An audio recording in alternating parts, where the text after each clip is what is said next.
Oke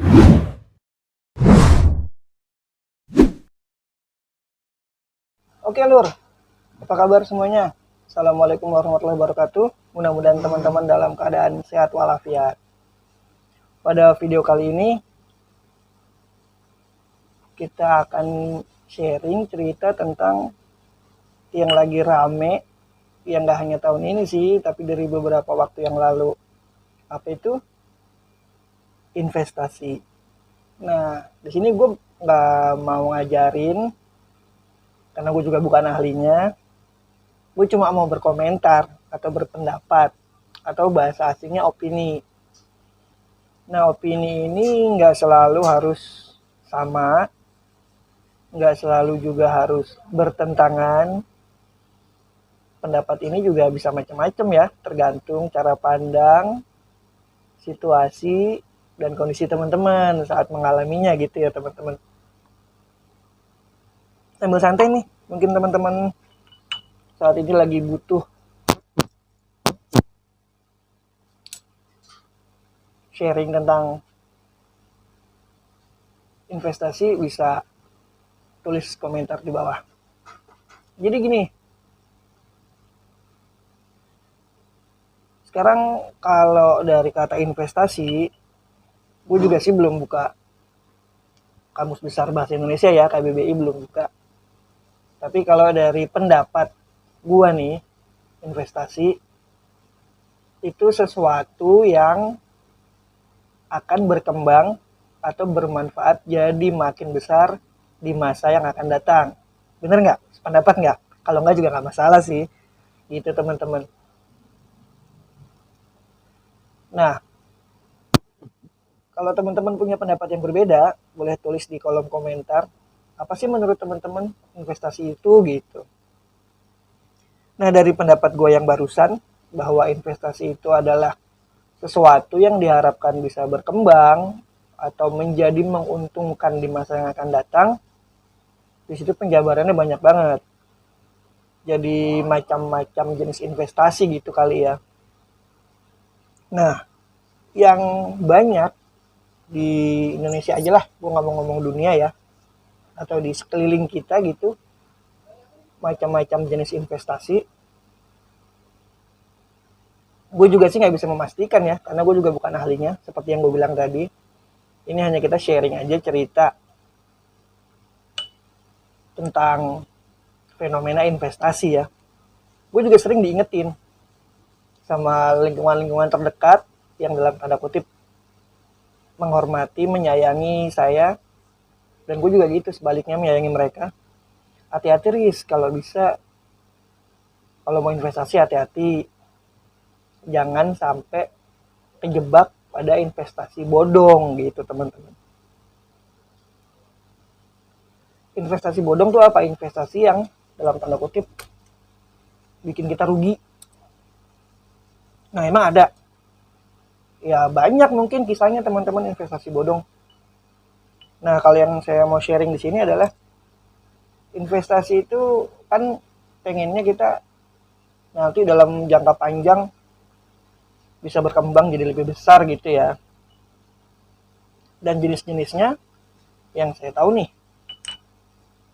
ada yang menginvestasikan dalam bentuk emas, perhiasan, rumah, apalagi tanah, rumah atau properti tadi ya, tanah.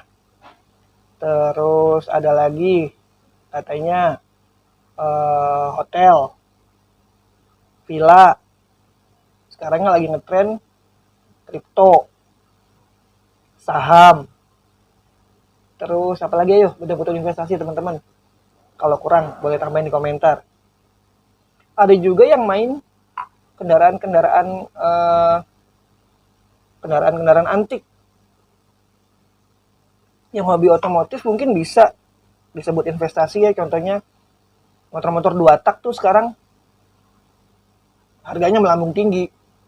RE King misalnya, Satria, Satria 2 tak, kendaraan-kendaraan 2 tak deh ya. Terus kendaraan-kendaraan unit limit, unit-unit terbatas kayak gitu juga banyak yang menyebutnya hal itu adalah sebuah investasi. Dan belum lama, entah ini masuk investasi apa enggak, tapi karena harganya melambung, mungkin gue masukin aja ke investasi. Yang penghobi ikan, cupang, melambung. Luar biasa itu harganya. Gila. Ada juga belum lama, ini kayak yang gue pakai, yang suka perhiasan, batu akik, terus tanaman, inget agulonema, terus janda bolong, banyak deh bentuk-bentuk yang ya mungkin itu relatif ya, ada yang bilang investasi, ada yang bukan.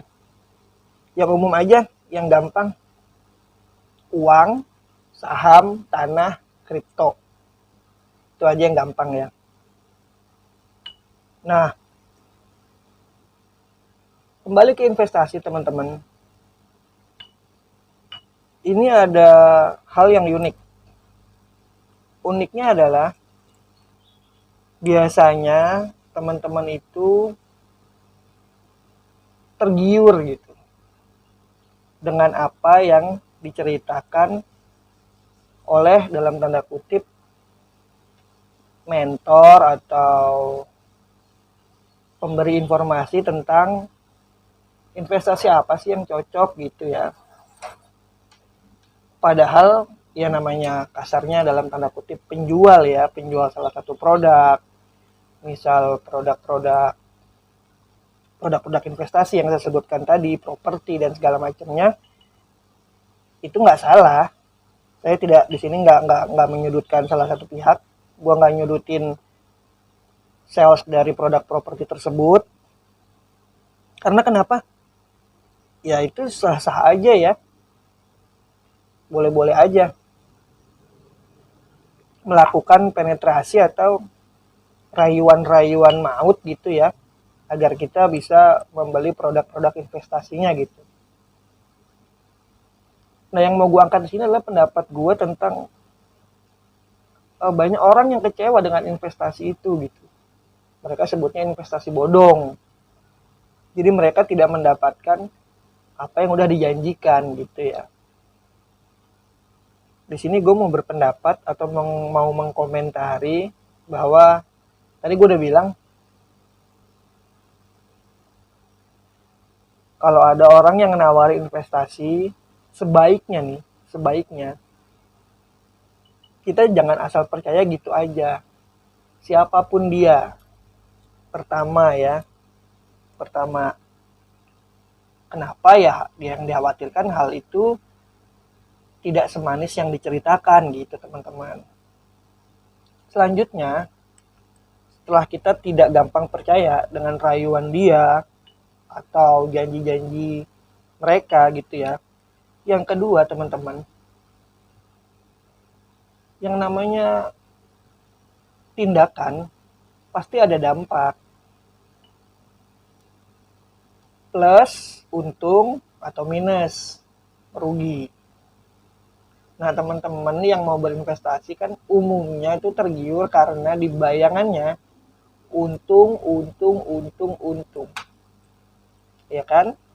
Nah di sini saya mau kasih tahu bahwa kalau kita jadi pemberi dana atau investor kan sebutannya yang berharap untung, tolonglah kita juga realistis. Sekali-kali kita berpikir realistis ya. Mungkin jatuh nggak sih ini? Mungkin laku nggak sih? Mungkin balik modal nggak sih? Gitu. Jadi dalam tanda kutip jangan menyalahkan 100% informan atau petugas yang memberi informasi tentang salah satu produk investasi kayak gitu. Jadi kembali ke diri kita lagi. Kita juga mesti cari tahu apa yang cocok, betul nggak sih informasi tersebut. Kedua, juga berani dalam menginvestasikan sesuatu bahwa hal tersebut tidak selalu mulus, tidak selalu untung, pasti ada ruginya. Begitu sih teman-teman yang mau komentarin kali ini. Mungkin buat teman-teman yang nggak cocok atau merasa gua lebih condong ke lu mah berarti bela si sales si sales atau informasi tentang investasi, ya monggo silahkan. Tapi di sini gue berusaha objektif bahwa iya mungkin ada sisi salah dari si sales tentang investasi tersebut karena dia nggak buka semuanya, hanya cerita yang manis-manisnya aja. Tapi di satu sisi kita sebagai yang akan ikut dalam sebuah investasi juga harusnya lebih banyak bertanya gitu. Nah, kalau teman-teman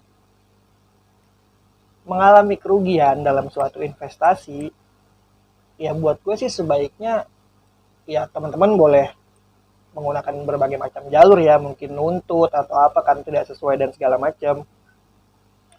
Tapi sebaiknya teman-teman juga udah mempertimbangkan bahwa investasi kan buat gue itu sesuatu usaha ya. Suatu usaha agar di masa yang akan datang kita bisa mendapatkan keuntungan gitu ya. Tapi di situ juga kita dalam tanda kutip, gue pribadi belajar bahwa suatu usaha itu juga bisa berdampak penurunan atau tidak sesuai atau merugi. Gue mau berpendapat begitu teman-teman, ini pendapat gue ya tentang investasi. Jadi kita harus lebih cerdas dalam berinvestasi. Apabila kita rugi, ya yang namanya investasi itu teman-teman, yang gue denger sih sama yang gue baca dari beberapa buku dan kanal YouTube,